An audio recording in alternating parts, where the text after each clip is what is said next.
Hei, sunt momente în viața mea, momente în care îmi amintesc de persoanele cu care de-a lungul vieții am conviețuit. Și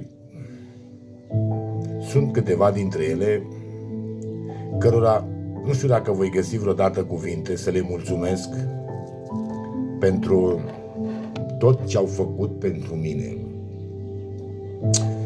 Zilele trecute am scris o poezie intitulată simplu, Acolo. Poezia asta o dedic unei persoane cu totul speciale din viața mea. Mama Speranța,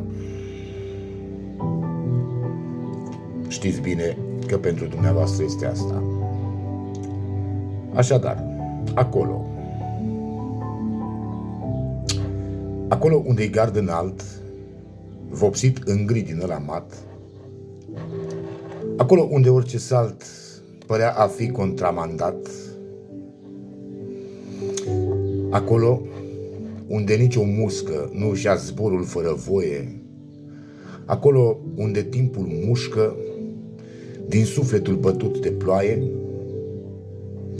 acolo unde spuneau unii că timpul mușcă chiar din trup, acolo unde toți nebunii spuneau că trebuie să fii un lup, acolo unde pentru alții era doar iadul pe pământ, printre atâtea generații am cunoscut un suflet sfânt.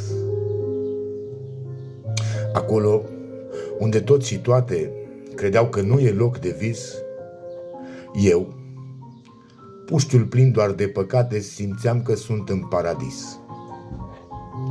Acolo, da, la Cireșarii, îmi amintesc că am cunoscut un suflet blând pe care anii nu mi l-au dat cu împrumut. Acolo am primit o mamă ce m-a învățat atât de multe, că vorba ei și azi mă cheamă și mie ca un sărut pe frunte. Mama Speranța, încă o dată, nu știu dacă voi găsi vreodată cuvinte să vă mulțumesc. Astăzi sunt dita mai bărbatul. Dar dacă nu erați dumneavoastră și încă câteva persoane, cum ar fi mama Catrinel, nu cred că aș fi reușit. Mulțumesc din suflet și vă doresc toată sănătatea din lume.